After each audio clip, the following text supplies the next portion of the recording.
Hello students, I am your science teacher. Hope you all are fine. Now we will start our new chapter, chapter 12, light. So in this chapter we shall learn about the light, reflection of light, phenomena of light, how does the light travels. We will discuss in our chapter. We will discuss about kaleidoscope, discuss about periscope. We will now let's look the chapter, chapter 12, light. These are the learning points that we will discuss in our chapter. Reflection of light, types of reflection, formation of images via plane mirror, kaleidoscope, reflection of light, human eye, care of eyes. Next is laws of reflection, image formed via plane mirror, formation of multiple images, periscope, dispersion of light, defects of vision, the Brayli system. Now students get ready for the exercise to write the natural light object. बच्चों जो natural light देते हैं उनको हमें टिक करना है. Now first is torch light. Torch light natural नहीं होती, इलेक्ट्रिक सेल बैटरी पे वर्क करती है. नेक्स्ट इज सनलाइट की सन की लाइट नेचुरल होती है, कैंडल की फ्लेम्स भी नेचुरल होती है. नेक्स्ट इज बच्चों बुक्स में से लाइट नहीं एमिट होती. Next let's begin the chapter. Light एक फॉर्म की एनर्जी होती है, लाइफ इटसेल्फ नॉट विजिबल. बच्चों हम लाइट को नहीं देख सकते. जब लाइट किसी ऑब्जेक्ट के ऊपर फॉल होती है तो हम उसे देख सकते हैं, जब वो रिफ्लेक्ट बैक होती है. जब ये रिफ्लेक्टेड लाइट जो होती है हमारे आईज में सेंसेशन क्रिएट करती है, जिसकी वजह से हम आसपास की चीजों को देख पाते हैं. लाइट को हम डिफाइन कर सकते हैं कि एक एक्सटर्नल फिजिकल सोर्स जो हमारे आईज को इफेक्ट कर रही है और सेंसेशन ऑफ विजन क्रिएट कर रही है.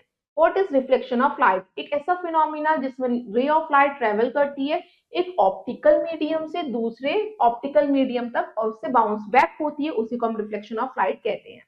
नाउ स्टूडेंट्स लेट्स सी. अगर आप विंडो पेन के सामने खड़े हुए हैं, ग्लास के सामने सामने खड़े हुए तो आप क्या देखेंगे? ग्लास में अपनी इमेज को देख पाएंगे. बच्चों कोई भी ऑब्जेक्ट को आप ग्लास के सामने रखते हैं, मिरर के सामने रखते हैं तो आप उसकी इमेज को देख पाते हैं. जो कुछ लाइट जो होती है रिफ्लेक्ट हो जाती है ग्लास पेन से, कुछ लाइट जो होती है उसके अंदर से पास हो जाती है. बच्चों जो लाइट हमारी एब्जॉर्ब होती है ग्लास के थ्रू उसको ही हम देख पाते हैं. Now students that is the diagram reflection of light, that is the plane mirror. ये हमारा एंगल ऑफ इंसिडेंट होती है, यानी जो इंसिडेंट हमारी एक पॉइंट पे स्ट्राइक करती है सरफेस के ऊपर, जो इक्वल होती है एंगल ऑफ. नाउ स्टूडेंट्स यहाँ पे एंगल ऑफ रिफ्लेक्शन आएगा. करेक्टेड.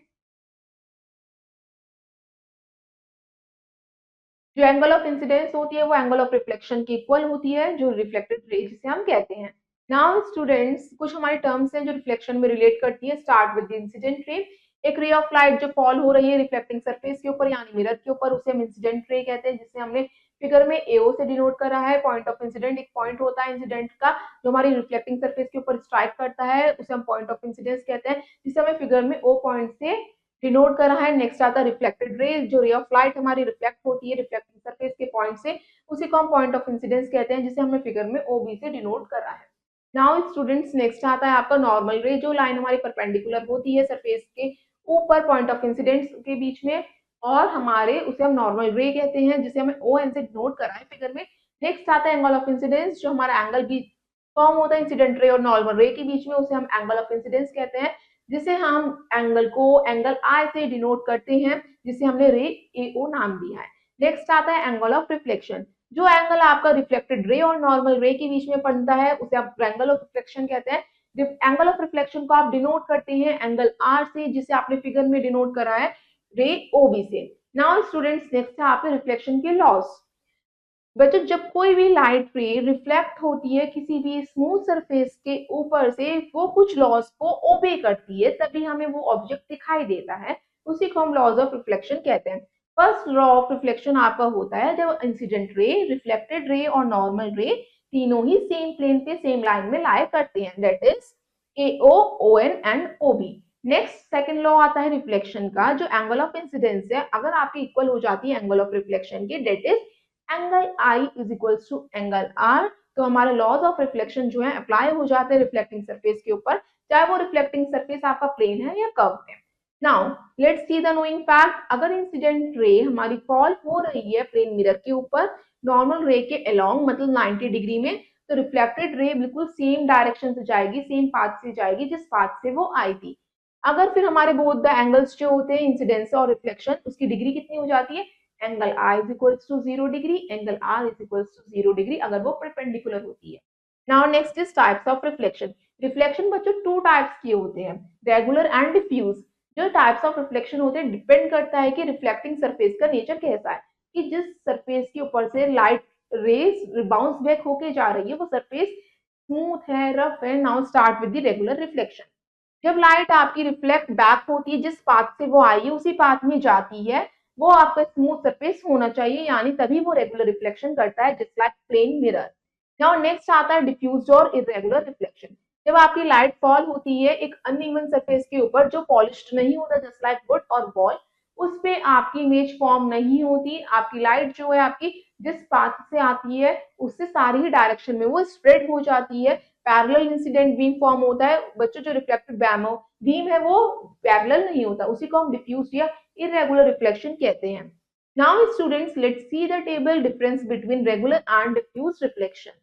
आपको पॉइंट्स ऑफ डिफरेंस दे रखे हैं, किन पॉइंट्स के बेसिस पे हमने इन दोनों को डिफरेंशिएट करा है। First one is type of reflecting surface. Regular में सरफेस कैसा होता है, स्मूथ, शाइनी एंड पॉलिश्ड, और बच्चों हमारा डिफ्यूज्ड में रफ और इरेगुलर होता है।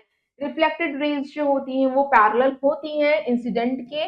डिफ्यूज्ड में रिफ्लेक्टेड रेज जो होती हैं पैरेलल नहीं होती। इंसिडेंट रे के डायरेक्शन जो होता है रिफ्लेक्टेड रेज का वो सेम होता है।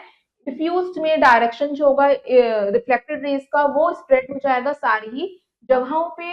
इमेज जो फॉर्म होती है वो सिर्फ रेगुलर रिफ्लेक्शन में होती है, डिफ्यूज्ड में इमेज फॉर्म नहीं होती। ये इसका डिफरेंस था। Now let's see the image form by a plane mirror. बच्चों प्लेन मिरर पे जो इमेज फॉर्म होती है इसकी कुछ कैरेक्टरिस्टिक्स होती है कि वो इमेज वर्चुअल होगी। वर्चुअल का मतलब है अगर आप ऑब्जेक्ट को मिरर के सामने से हटाएंगे तो इमेज भी हट जाएगी। ये फिक्स्ड नहीं होती, वर्चुअल होती है, इरेक्ट होती, अपराइट होती है। सेम साइज की बनेगी जितने साइज का आपका ऑब्जेक्ट है, और उतनी ही दूरी पे बनेगी जितनी दूरी पे आपने अपना मिरर को रखा है।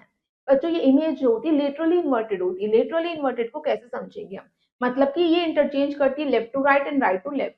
अगर आप क्या करिए, अपने पेन को होल्ड करिए राइट हैंड में, तो आप मिरर के सामने खड़े होंगे तो पेन आपको किस हैंड में होल्ड करते हुए नजर आएगा, लेफ्ट हैंड में। अगर आपने देखा होगा जो एम्बुलेंस वर्ड है वो जो रिटर्न किया जाता है हॉस्पिटल वेंस के ऊपर वो लिटरली इन्वर्जन फॉर्म में किया जाता है। किसकी वजह से, क्योंकि जो पर्सन ड्राइव कर रहे होते हैं बच्चों एम्बुलेंस के सामने, जिससे कि वो उसे करेक्टली रीड कर पाए अपने रियर व्यू मिरर में, जिसकी वजह से वो एम्बुलेंस को जाने का रास्ता दे दे। Now that is the phenomena of lateral inversion in case of an ambulance and image formed in a plane mirror. Now next आता है आपका लेट्स डू एक्टिविटी फर्स्ट। इसमें आपको वेरीफाई करना है रिफ्लेक्शन की लॉस को, उसे प्रूव करके देखना है। आपने एक स्ट्रिप ली प्लेन मिरर की, कॉमन पिन लिया, ड्राइंग बोर्ड लिया, व्हाइट शीट ऑफ पेपर लिया, ज्योमेट्री बॉक्स लिया, सेलो टेप, प्लास्टिसाइन लिया। Now let's start the procedure. आपने क्या करा, वुडन बोर्ड लिया और उसे उसके ऊपर फिक्स कर दी white sheet of paper cello tape की हेल्प से। आपने पेपर के मिडल में स्ट्रेट लाइन को ड्रॉ करा ए बी पेंसिल की हेल्प से। जो लाइन ए बी है वो हमारी प्लेस होनी चाहिए प्लेन मिरर स्ट्रिप के सामने। फिर आपने इस पोजीशन पे रखा विद दी प्लास्टिसाइन। नेक्स्ट आपने टू कॉमन पॉइंट्स पिन के पी एंड क्यू जो था मिरर के आगे अटैच करे, उस स्ट्रिप को अपराइट पोजीशन में रखा। उन दोनों का डिस्टेंस जो है 4 to 5 सेंटीमीटर का होना चाहिए। फिर आप देखेंगे साइड बी की तरफ प्लेन मिरर की एक आपको इलस्ट्रेटेड फिगर दिखाई दे रखी है। इस तरीके से आपको उसे ऑब्जर्व करना लाइन को। आप क्या देखते हैं कि वो आपको एक जो फिक्स पॉइंट्स थे कॉमन पिन के R and S, this points क्या कर रहे हैं, इमेज फॉर्म कर रहे हैं पी यू एंड क्यू की, जो कि बिल्कुल एक स्ट्रेट लाइन की है। आप देखेंगे जैसे ही आप मिरर स्ट्रिप को रिमूव कर देंगे P Q R and S को, धीरे धीरे एक स्मॉल सर्कल्स फॉर्मेशन होना स्टार्ट हो जाएगा पिन पॉइंट्स के अराउंड। अगर आप ज्वाइन करते हैं पी क्यू को आर एस को तो इससे प्रोड्यूस होगा एक मिरर लाइन ए बी, एक पॉइंट ओ पे। ओ एक ऐसा पॉइंट होता है जिसे हम इंसिडेंस पॉइंट कह सकते हैं। ओ पे आप एक परपेंडिकुलर लाइन को ड्रॉ करिए ओ एन, जो मिरर सरफेस से बिल्कुल 90 डिग्री पे होनी चाहिए। आप उससे मेजर कर सकते हैं angle of incidence that is P O N, और angle of reflection that is S O N. आप फाइंड करेंगे जो एंगल ऑफ इंसिडेंस होगा पी ओ एन वो इक्वल होगा एंगल ऑफ रिफ्लेक्शन के एस ओ एन के। तो हमने वेरीफाई कर दिया कि इंसिडेंस रे इक्वल होती है रिफ्लेक्शन रे के। और आपने ये भी फाइंड करा कि इंसिडेंट रे, रिफ्लेक्टेड रे और इंसिडेंट रे हमारी तीनों ही नॉर्मल लाइन में होती हैं, सेम प्लेन पे होती हैं। Now what is the types of the images. बच्चों टू टाइप्स की इमेजेस फॉर्म होती है मिरर के द्वारा, real and virtual image. What is real image. Real image बच्चों वो इमेज होती है जो हमारी स्क्रीन पे ऑब्टेन्ड होती है जब लाइट रेज जो रिफ्लेक्ट करती हैं, तो जो इसका रिफ्लेक्शन पार्ट है वो एक्चुअली इंटरसेक्ट करता है एक दूसरे से। Now that is the real image. Now next आता है आपका वर्चुअल इमेज। वर्चुअल इमेज कौन सी होती है, वर्चुअल इमेज जो हमारी स्क्रीन पे ऑब्टेन नहीं होती वो वर्चुअल इमेज होती है। जो लाइट रेज हमारी रिफ्लेक्शन करती है, ये हमें एक्चुअली इंटरसेक्ट नहीं करती, बट ये हमें इंटरसेक्ट करती हुई नजर आती है due to its diverging nature, उसे हम वर्चुअल इमेज कहते हैं। Now next is formation of images by plane mirror. Next आता है बच्चों कुछ कैरेक्टरिस्टिक्स की कैसे हमारे प्लेन मिरर इमेजेस को फॉर्म करता है। लेट्स डू, अब हम उसे दोबारा से रिकॉल करते हैं। फर्स्ट पॉइंट हमने समझा भी ऊपर प्रीवियस पार्ट में, plane mirror virtual image form करता है, लेटरल इन्वर्टेड इमेज फॉर्म करता है, उसकी इमेज इरेक्ट होती है, जो इमेज होती है प्लेन मिरर की वो सेम साइज की होती है ऑब्जेक्ट से। जो बच्चों अगर आप जितनी दूरी पे मिरर से ऑब्जेक्ट को रखेंगे उतनी ही दूरी पे आपकी इमेज फॉर्म होगी मिरर के अंदर। नाउ फर्स्ट हम समझते हैं when an object is a point source of light.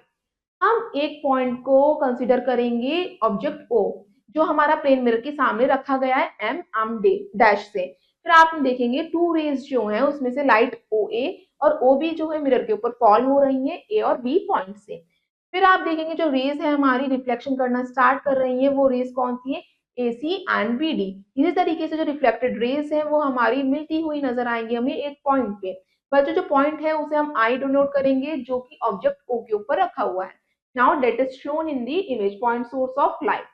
Now next आता है आपका difference between real and virtual image. अब हम टेबल के थ्रू समझते हैं रियल और वर्चुअल इमेज में क्या डिफरेंस है। रियल इमेज स्क्रीन पे फॉर्म होती है, वर्चुअल इमेज स्क्रीन पे फॉर्म नहीं होती। रियल इमेज इन्वर्टेड होती है, हमारी वर्चुअल इमेज इरेक्ट होती है बट रिलेटरली इन्वर्टेड होती है। नेक्स्ट आता है हमारा रियल इमेज जो है हमें मीट करती है एक्चुअली, मगर वर्चुअल इमेज हमें मीट करती हुई नजर आती है, एक्चुअली में वो मीट नहीं करती due to its diverging nature. Next आता है आपका image of an extended object. Consider करिए एक पॉइंट ए बी जो कि एक स्मॉल पेंसिल का है, इसे आपको बड़ा करते हुए नजर आएगी, एक एक्सटेंडेड फॉर्म में नजर आएगी जब आप उसे प्लेन मिरर में रखेंगे डिफरेंट एंगल से। आप कंसीडर करिए कि आपकी जो इमेज के पॉइंट है ए एंड बी वो आपके एक्सटेंडेड ऑब्जेक्ट के पॉइंट है। आपने देखा एक डाइवर्जेंट बीम जो है ए पॉइंट से स्टार्ट होती हुई प्लेन मिरर पे रिफ्लेक्ट कर रही है और वो आपको ए डैश पे डाइवर्ज होती हुई नजर आ रही है। जो डाइवर्जेंट बीम है वो स्टार्ट हो रही है पॉइंट बी से और रिफ्लेक्शन के बाद वो प्लेन मिरर के ऊपर फॉल हो रही है बी डैश के ऊपर। इसमें A1 B2 जो है हमारा वर्चुअल इमेज फॉर्म कर रहा है एक्सटेंडेड ऑब्जेक्ट का, जो कि लेटरली इन्वर्टेड है, उल्टी है और बहुत दूर है, फार बिहाइंड है हमारे प्लेन मिरर से। नाउ नेक्स्ट है आपका फॉर्मेशन ऑफ मल्टीपल इमेजेस। आपको पता है जब आप दो प्लेन मिरर को एक एंगल पे प्लेस करते हैं तो इससे जो ऑब्जेक्ट है उसके बीच में जो रखा जाता है उसकी बहुत सारी इमेजेस बन जाती हैं। इसमें बच्चों थ्री केस आते हैं। फर्स्ट इज अगर हमारे दो प्लेन मिरर जो है 90 डिग्री का एंगल बना रहे हैं एक दूसरे के साथ, अगर दो प्लेन मिरर हमारा 60 डिग्री का एंगल बना रहे हैं, या हमारे टू प्लेन मिरर जो है एक दूसरे के सामने रखे हुए हैं, तो हम ऑब्जर्व कर सकते हैं जो एंगल होगा हमारा दोनों मिरर के बीच का वो क्यू एंगल होगा। तो हमारी कितनी नंबर ऑफ इमेजेस बनेंगी, इसका एक फॉर्मूला होता है नंबर ऑफ इमेजेस काउंट करने का 360 डिग्री डिवाइडेड बाय क्यू, यानी कि जो एंगल है जो भी आपकी वैल्यू आएगी उसको आप सब्ट्रैक्ट कर देंगे -1 से। अगर आपके मिरर जो है राइट एंगल पे रखा गया है तो आपका 360 को आपने 90 से डिवाइड करा, 4 आया, 4 में से 1 को सब्ट्रैक्ट कर दीजिए, मतलब आपके 3 इमेजेस बनेगी। नेक्स्ट अगर आपके जो दोनों मिरर हैं वो 60 डिग्री एंगल पे रखे हुए हैं, 360 डिग्री को आपने डिवाइड करा 60 से तो आपका 6 आंसर आया, 6 को आप 6 में से आपने 1 को सब्ट्रैक्ट करा, मतलब आपकी 5 इमेजेस फॉर्म होंगी। नेक्स्ट अगर आपका दोनों ही मिरर आमने सामने रखे हुए हैं 30 डिग्री एंगल पे रखे हुए हैं, तो आपने 360 को डिवाइड करा 30 से तो आपका आंसर 12 आया, 12 में से आपने 1 को सब्ट्रैक्ट करा, मतलब आपकी 11 इमेजेस फॉर्म होगी। इस तरीके से आप नंबर ऑफ इमेजेस को निकाल सकते हैं फॉर्मूले का यूज करके। अगर आपको दोनों मिरर्स आपने पैरेलली रखे हुए हैं, मतलब पैरेलली मतलब 0 डिग्री एंगल पे, तो बच्चों आपको इनफाइनाइट नंबर ऑफ इमेजेस दिखाई देंगी। इमेजेस जो होती है वो फिल्टर होती चली जाती है, ब्लर होती चली जाती है जितनी दूरी पे वो मिरर की होती चली जाती हैं। अब हम समझते हैं कि कैसे इमेजेस फॉर्म होती हैं। Let's see the first point. बच्चों जब मिरर्स को हम प्लेस कर देते हैं राइट एंगल्स में एक दूसरे से, अब हम इसे एक्टिविटी के थ्रू समझेंगे। Now let's do the activity. जब कोई भी आपके ऑब्जेक्ट जो है टू प्लेन मिरर के फ्रंट में रखा जाता है, मतलब राइट एंगल में, तो आपको किस तरीके से इमेज फॉर्म होगी। इमेज फर्स्ट है जो हमारी ऑब्जेक्ट ओ के, वो हमारी मिरर 1 की वजह से है, और जो इमेज सेकंड है ऑब्जेक्ट ओ की, वो मिरर 2 की वजह से है। थर्ड इमेज जो है वो हमारी कंसिडर की जाती है इमेज 1, यानी कि मिरर 1 की वजह से और मिरर 2 की वजह से। जो इमेज थर्ड है वो ऐसे ओवरलैप करती हुई दिखाई देगी जिसकी वजह से आपकी इमेज थर्ड है वो ब्राइट होगी 1 और 2 के कंपैरिजन में। नाउ नेक्स्ट है आपका जब दोनों ही मिरर हमारे पैरेलली रखे जाते हैं, जब आपको ऑब्जेक्ट ओ जो है प्लेस किया जाता है दोनों ही मिरर्स के पैरेलली डायरेक्शन में, तो आपकी M2 मिरर की इमेज फॉर्म होती है। और बच्चों कहाँ पे फॉर्म होती है वो? Far behind the mirror, mirror के अंदर बहुत दूर। जो इमेज फर्स्ट फॉर्म होती है वो मिरर 1 की होती है, जो इमेज फॉर्म होती है मिरर 2 की वो हमारी इमेज सेकंड होती है। इन दोनों के कॉरेस्पॉन्डेंस से जो इमेज थर्ड फॉर्म होती है उसी को हम क्या कहते हैं? पैरेलली इमेज कहते हैं। जो ये प्रोसेस होता है इसे हम कंटिन्यू कर सकते हैं इसके डायरेक्शन को चेंज करके। इसी तरीके से हम इनफाइनाइट नंबर ऑफ इमेजेस को फॉर्म कर सकते हैं। नाउ नेक्स्ट आता है आपका इंस्ट्रूमेंट कैलिडोस्कोप। कैलिडोस्कोप एक ऑप्टिकल इंस्ट्रूमेंट होता है जो ऑपरेट करता है मल्टीपल रिफ्लेक्शन की प्रिंसिपल के ऊपर। बच्चों इसको हम बना सकते हैं, सेट कर सकते हैं 3 मिरर स्ट्रिप्स को 60 डिग्री एंगल्स में अरेंज करके, जिससे कि एक ट्रायंगल बन जाए। मिरर को इस तरीके से आपको अरेंज करना है। फिर आपको क्या करना है? बिटवीन द स्ट्रिप्स में आपको फ्यू पीस लेने हैं कलर्ड ग्लास के, जो ट्रांसलूसेंट बॉटम होना चाहिए इसका और एक ट्रांसपेरेंट ग्लास प्लेट होनी चाहिए एक तरफ से। जो ये पूरा अरेंजमेंट है इसको आपको कार्डबोर्ड ट्यूब के अंदर करना है और आपको इसके अंदर एक होल करना है जिसके अंदर से आप पूरे मल्टीपल रिफ्लेक्शंस को देख पाए। आप जैसे जैसे आप उस कैलिडोस्कोप ट्यूब को रोटेट करेंगे तो आपको ब्यूटीफुल कलर के पैटर्न्स दिखाई देंगे उन 3 मिरर्स के, जो बहुत सारी इमेजेस फॉर्म करेंगे that show in the image. Next आता है पेरिस्कोप। पेरिस्कोप भी बच्चों एक इंस्ट्रूमेंट होता है जो वर्क करता है मल्टीपल रिफ्लेक्शन के प्रिंसिपल के ऊपर। पेरिस्कोप एक लॉन्ग ट्यूबुलर डिवाइस होता है जिससे एक पर्सन जो होता है उन ऑब्जेक्ट्स को भी देख पाता है जो ऑब्जेक्ट्स उसके पास नहीं होती। नाउ स्टूडेंट, जो इंस्ट्रूमेंट होता है उसमें 2 प्लेन मिरर्स जो होते हैं वर्टिकल एंगल्स यानी 45 डिग्री में अरेंज किए जाते हैं। कैलिडोस्कोप में जो मिरर्स होते हैं वो एक दूसरे को टच करते हैं, बट पेरिस्कोप में मिरर्स जो होते हैं एक दूसरे के दूर होते हैं, वो टच नहीं करते। जो इमेज फॉर्म होती है मिरर पे वो ऑब्जेक्ट से दूर होती है, इसलिए इसमें हमारे मिरर्स जो है टच नहीं करते। हमारे यूजेस क्या होता है पेरिस्कोप का? Let's see. फर्स्ट है पेरिस्कोप बच्चों उन थिंग्स को देखने में मदद करता है जो हमारे दूसरे लेवल पे होती हैं। आपको पता है भीड़ भाड़ में अगर हमें सब चीजों को ऑब्जर्व करना है तो उसमें हम पेरिस्कोप का यूज कर सकते हैं। पेरिस्कोप का यूज किया जाता है जो सोल्जर्स ट्रेंच या बंकर में छिपे हुए होते हैं उनको देखने के लिए ओवर द ग्राउंड। पेरिस्कोप का यूज किया जाता है नेवी ऑफिसर्स के द्वारा सबमरीन में शिप्स को देखने के लिए सी के अंदर। Now students let's do activity second. इस एक्टिविटी में आपका खुद को एक अपना कैलिडोस्कोप बनाना है। आसानी से बना सकते हैं। आपको इसे कुछ मटेरियल्स की रिक्वायरमेंट की जरूरत होगी। 3 मिरर स्ट्रिप्स लेनी है जो 15 सेंटीमीटर बाय 4 सेंटीमीटर की होनी चाहिए, मतलब लेंथ जो है 15 सेंटीमीटर, ब्रेथ 4 सेंटीमीटर। आपको एक कार्डबोर्ड ट्यूब लेना है। Now let's start the procedure.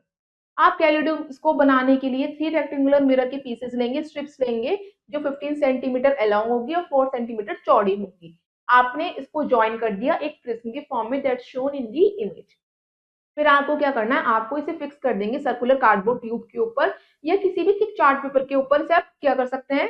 Fix कर सकते हैं। फिर आप श्योर करेंगे जो ट्यूब है आपकी स्लाइटली लॉन्गर होनी चाहिए मिरर स्ट्रिप से, उसकी जितनी साइज की नहीं होनी चाहिए। फिर आप उसकी एंड को क्लोज कर दीजिए कार्डबोर्ड की हेल्प से और एक जो है आपका खुला रहना चाहिए, ओपन रहना चाहिए, वहीं से तो आप मल्टीपल रिफ्लेक्शंस को देख पाएंगे। नेक्स्ट, फिर आप क्या करेंगे? मिरर को जैसे ही टच करेंगे फिक्स करेंगे सर्कुलर प्लेन ग्लास प्लेट को। तो जो आपके सेवरल पीसेस होंगे कलर्ड ग्लास के वो ब्रोकन पीस होने चाहिए। आप ना ग्लास कलर्ड ग्लास की जगह बैंगल्स के पीस भी ले सकते हैं, उसके अंदर आप रख देंगे। फिर आप जो होल में से धीरे धीरे से उसे रोटेट करते हुए देखेंगे मिरर के थ्रू जो बैंगल के पीसेस है वो मल्टीपल रिफ्लेक्शन देना स्टार्ट कर देंगे। आपका खुद का एक कैलिडोस्कोप तैयार हो गया। Now let's think and answer, match the following. Now you can match column A to column B. What is reflection? Column B में बच्चों आपकी नंबरिंग गलत है, हम इसे रीराइट करेंगे। First is A, next is B, third one is C, fourth is D and last is E. Now let's start the matching. First है आपका रिफ्लेक्शन। रिफ्लेक्शन बच्चों क्या होता है? हमारा bouncing back of light into the same medium. So first को match करेंगे हम C से। नेक्स्ट आता है angle of incidence. Angle of incidence हमारा एंगल होता है इंसिडेंट रे और नॉर्मल के बीच का। सेकंड को मैच करेंगे D से। नाउ स्टूडेंट्स नेक्स्ट है आपका पेरिस्कोप। पेरिस्कोप क्या होता है बच्चों? जो हमें उन चीजों को देखने में मदद करता है जो हमारी नजरों के सामने नहीं होती। नाउ थर्ड को मैच करेंगे बी से। Allow the user to see the things that are not in vision of sight. Next आता है कैलिडोस्कोप। कैलिडोस्कोप क्या करता है बच्चों? लॉन्ग ट्यूब ऑफ मिरर होता है जिसमें स्मॉल बिट ऑफ ग्लास होते हैं। नाउ फोर्थ को मैच करेंगे ई से। नेक्स्ट एंड लास्ट यहाँ पर रेगुलर रिफ्लेक्शन। पॉलिश सरफेस के ऊपर जो पैरेलल बीम ऑफ लाइट जो होती है वन डायरेक्शन में ट्रेवल करती है उसी को हम रेगुलर रिफ्लेक्शन कहते हैं। मैच करेंगे ए से। नाउ नेक्स्ट आता है आपका टॉपिक रिफ्रैक्शन ऑफ लाइट। अभी हमने समझा रिफ्लेक्शन के बारे में, अब हम समझते हैं रिफ्रैक्शन के बारे में। बच्चों, जब आपकी लाइट ट्रेवल करती है डिफरेंट स्पीड से डिफरेंट ट्रांसपेरेंट मीडियम में, उसी को हम रिफ्रैक्शन कहते हैं। जो लाइट ट्रेवल करती है उसकी स्पीड होती है 3 × 10⁸ मीटर पर सेकेंड वैक्यूम के अंदर, जहाँ पे एयर नहीं होती। और बच्चों एयर के अंदर भी इसकी स्पीड सेम रहती है। जब भी पास होती है एक मीडियम से, लाइट ग्लास और वाटर से पास होती हुई जा रही है, तो वो अपनी स्पीड को स्लो डाउन कर देती है, डिक्रीज कर लेती है। जब इसकी स्पीड चेंज होती है इसके पाथ की वजह से, तो ये बेंड हो जाती है। उसी फिनोमिना ऑफ बेंडिंग को हम क्या कहते हैं, एक मीडियम से दूसरे मीडियम में जाना, refraction of light. Now students, let's see the diagram of refraction of light. जब इंसिडेंट रे अपना मीडियम चेंज करती है, एयर से ग्लास में जाती है, तो वो अपनी बेंड क्या करती है, इंसिडेंट रे को बेंड कर लेती है। नेक्स्ट इज, उसी को हम क्या कहते हैं, रिफ्रैक्शन ऑफ लाइट। ये आपको शो कर रखी है, जो पेंसिल है वो आपको बेंट या ब्रोक होती हुई नजर आएगी अगर आप उसे वाटर में डिप करके देखेंगे एक एंगल से। Now students, next is cut, dispersion of light. अब हम समझते हैं डिस्पर्शन ऑफ लाइट क्या होता है।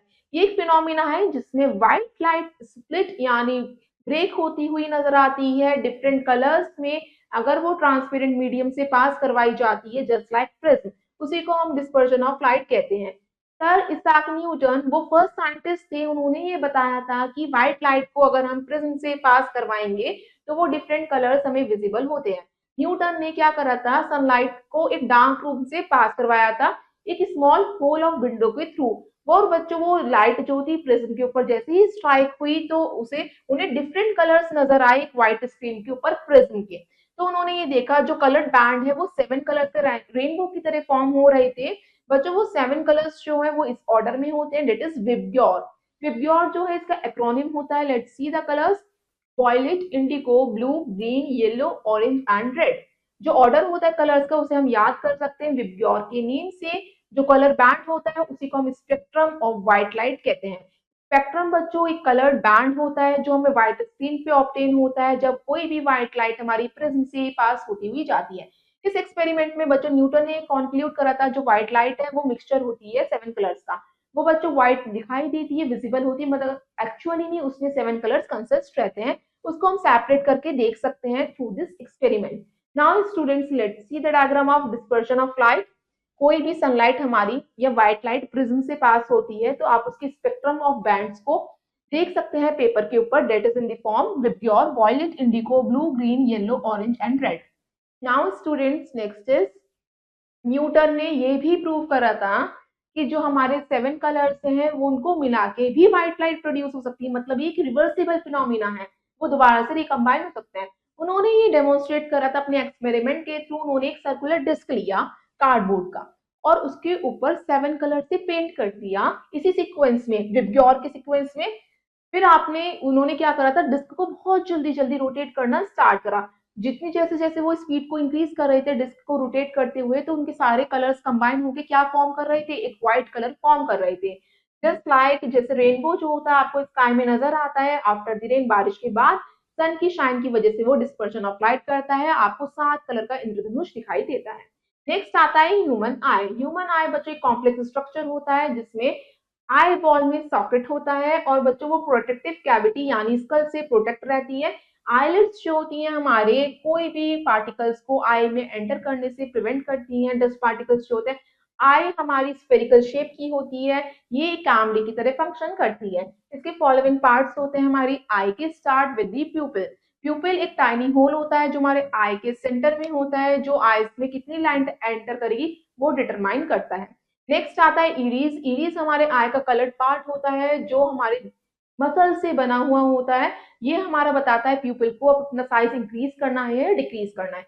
स्क्लेरा व्हाइट पार्ट होता है आई का, जिसके जो हमारा वाटरी फ्लूइड जिसमें फिल रहता है बिल्कुल क्लियर होता है।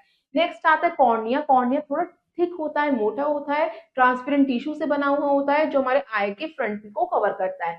नेक्स्ट आता है रेटिना। रेटिना एक स्क्रीन होती है जो हमारे आई बॉल के पीछे होती है, जहां पे हमारी किसी भी जो भी ऑब्जेक्ट आप देखते हो ना उसकी फॉर्मेशन हमारी रेटिना पे ही होती है।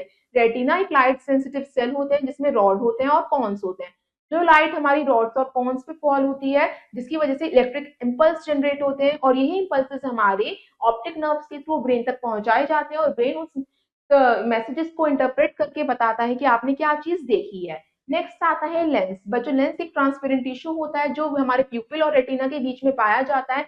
जैसे ही लाइट एंटर करती है हमारे प्यूपिल के थ्रू, हमारे फोकस क्रिएट होता है लेंस पे और जो हमारी सिलेरी मसल्स होती हैं जो लेंस को होल्ड करके रखती हैं अपनी जगह पे। नेक्स्ट आता है ऑप्टिक नर्व। ऑप्टिक नर्व क्या करती है, इम्पल्सेस को कैरी करती है, रेटिना से ब्रेन तक लेके जाती है। Blind spot. ब्लाइंड स्पॉट एक रीजन होता है जिसमें रेटिना जो होता है रॉड्स और कॉन्स जिसमें नहीं होती। आपका बच्चों, जब हमारे कोई भी लाइट जो है इसमें फॉर्म हो रही है कट, कोई भी लाइट हमारी जो है फॉल होती है ब्लाइंड स्पॉट पे, तो वो हमें ऑब्जेक्ट नहीं दिखाई देता, वहां पे कोई भी इमेज की फॉर्मेशन नहीं होती क्योंकि वहां पे रॉड्स और कॉन्स नहीं होते। नाउ नेक्स्ट आता है वर्किंग ऑफ एन आई। अभी हमने आई के पार्ट्स के बारे में समझा, अब हम उसकी वर्किंग को समझते हैं। आई कैसे वर्क करती है। बच्चों, जैसे कोई भी ऑब्जेक्ट से आपकी लाइट एमिट हुई और आपकी आईज तक पहुंची, जो रेज होती हैं सबसे पहले वो आई लेंस पे फोकस करती हैं और वो इन्वर्टेड इमेज का फॉर्मेशन करती है रेटिना के ऊपर। आपको पता है रेटिना में उल्टी इमेज फॉर्म होती है, लिटरली इन्वर्टेड इमेज फॉर्म होती है। रॉड्स और कोन्स जो होते हैं रेटिना को एक्टिवेट कर देते हैं, जिसकी वजह से वो इलेक्ट्रिक सिग्नल्स हमारे ब्रेन तक जाते हैं। इलेक्ट्रिक सिग्नल्स जो है ऑप्टिक नर्व के थ्रू ब्रेन तक जाते हैं। ब्रेन क्या करता है, लिटरली इन्वर्टेड इमेज को रीड करता है, उसे समझता है और उसकी फॉर्मेशन आपके आईज तक पहुंचाता है, जिसके थ्रू आप वो चीज को देख पाते हैं। नेक्स्ट आता है पावर ऑफ एकोमोडेशन। बच्चों, हमारी आई की एबिलिटी कितनी है कि वो चीजों को कितने अच्छे से देख पा रही है, उसी को हम क्या कहते हैं, पावर ऑफ एकोमोडेशन। यानी जो हम दूर की चीज पास की चीज कैसे देख पा रहे हैं। हमारी आई में एक नेचुरल लेंस फिक्स रहता है मसल्स के थ्रू अपनी प्लेस पे। जो लेंस होती है उसकी पावर चेंज हो जाती है अपने आप ही automatically, depend upon its focal length. बच्चों, हम कोई भी चीज पास है या कोई भी चीज दूर है, उसी के अकॉर्डिंग लेंस जो है अपने फोकल लेंथ को चेंज करता रहता है। नेक्स्ट आता है नॉर्मल आई में जो पावर ऑफ एकोमोडेशन होता है ऑब्जेक्ट का, वो 25 डिस्टेंस तक का होता है, 25 सेंटीमीटर डिस्टेंस तक का। अब कोई भी ऑब्जेक्ट जो है 25 सेंटीमीटर से पास लाई जाती है, रेटिना उसको इमेज को रिकॉग्नाइज नहीं कर पाता, हमें वो इमेज ब्लर दिखाई देती है। अगर वो इमेज जो है हमारी 25 सेंटीमीटर से पास फॉर्म हुई, यानी ऑब्जेक्ट जो है पास आ गया। लीस्ट डिस्टेंस जो होता है आई का एक क्लियर ऑब्जेक्ट देखने का, वो उसका नियर पॉइंट होता है या लीस्ट डिस्टेंस ऑफ डिस्टिंक्शन भी कहा जाता है। जो फार पॉइंट होता है आई का, वो मैक्सिमम जो होता है आई का वो बहुत ज्यादा होता है, यानी कि इंफिनिटी तक। नाउ नेक्स्ट आता है डिफेक्ट्स ऑफ विजन। बच्चों, एज के अकॉर्डिंग, न्यूट्रिशनल डिफिशियंसी के अकॉर्डिंग, जेनेटिक फैक्टर्स के अकॉर्डिंग विजन में डिफेक्ट भी आ जाते हैं। एक आई जो होती है, स्लेरी मसल्स जो होती हैं, वो अपनी फोकल लेंथ को ऑल्टर नहीं कर पाती, जिसकी वजह से हम पास या दूर की चीजों को ढंग से नहीं देख पाते। यानी कि जो फोकल लेंथ होती है हमारी क्रिस्टलाइन लेंस की, वो क्या हो जाती है, डिसबैलेंस हो जाती है, जिसे हम क्या नहीं कर पाते, डिफेक्टिव हो जाती है आई हमारी। उस defect form three categorize form में करा है। Now let's see the first one, short sightedness यानी मायोपिया, जिसे हम कहते हैं।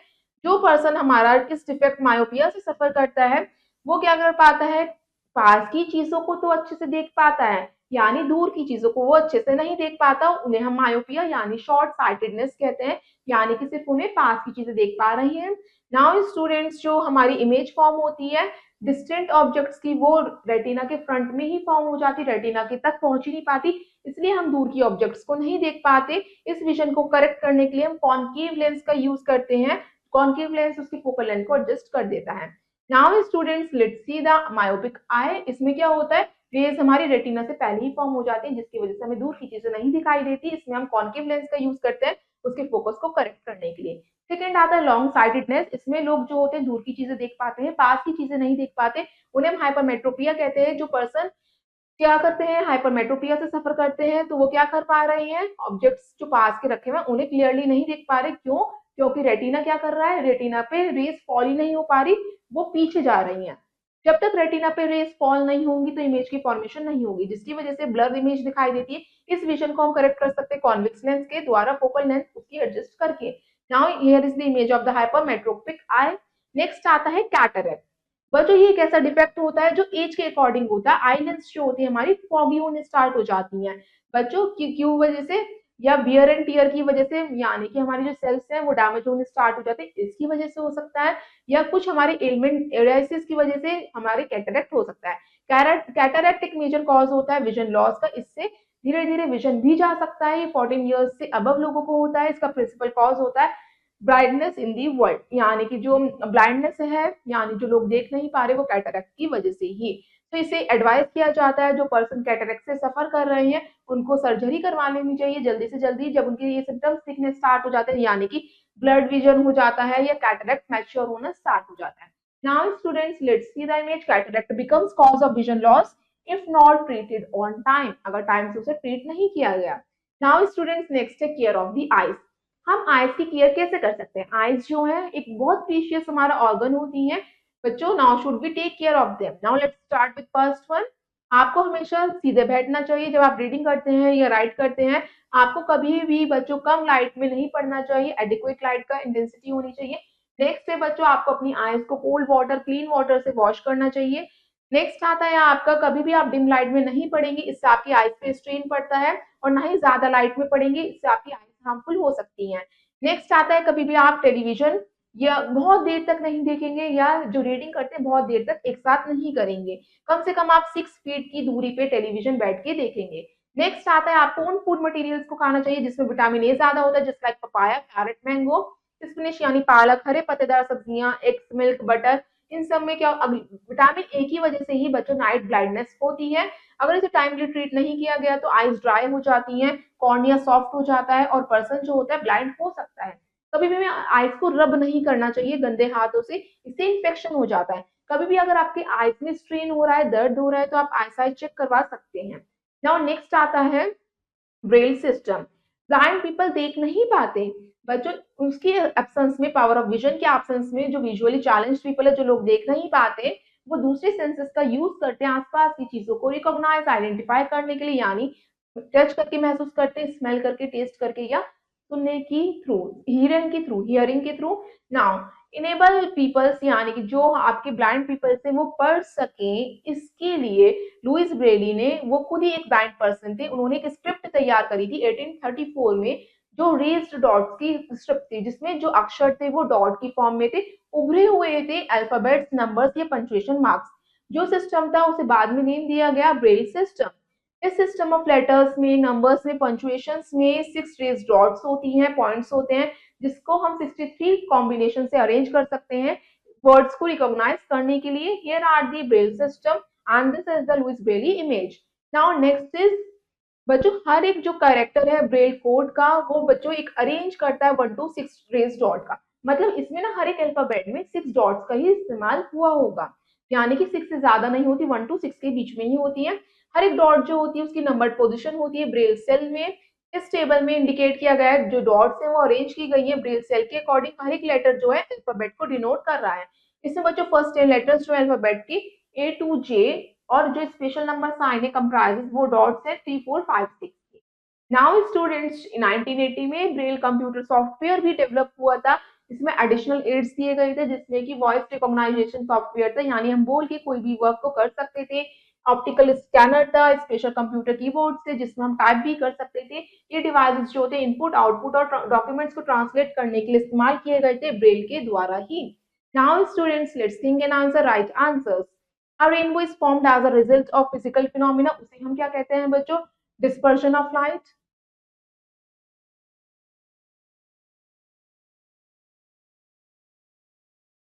Now next is the short sightedness is called, जिन्हें पास का दिखाई देता, दूर का नहीं दिखाई देता, उसे हम क्या कहते हैं? Myopia। Next is the minimum distance at which human eye can read clearly, वो क्या होता है बच्चों? 25 सेंटीमीटर, ये जिसे हम distant point भी कहते हैं। नेक्स्ट है, a defect of vision which generally occurs in old age and result in cloudy transparent eye lens। जो ओल्ड एज में डिफेक्ट होता है उस डिफेक्ट को हम क्या कहते हैं? कैटरेक्ट।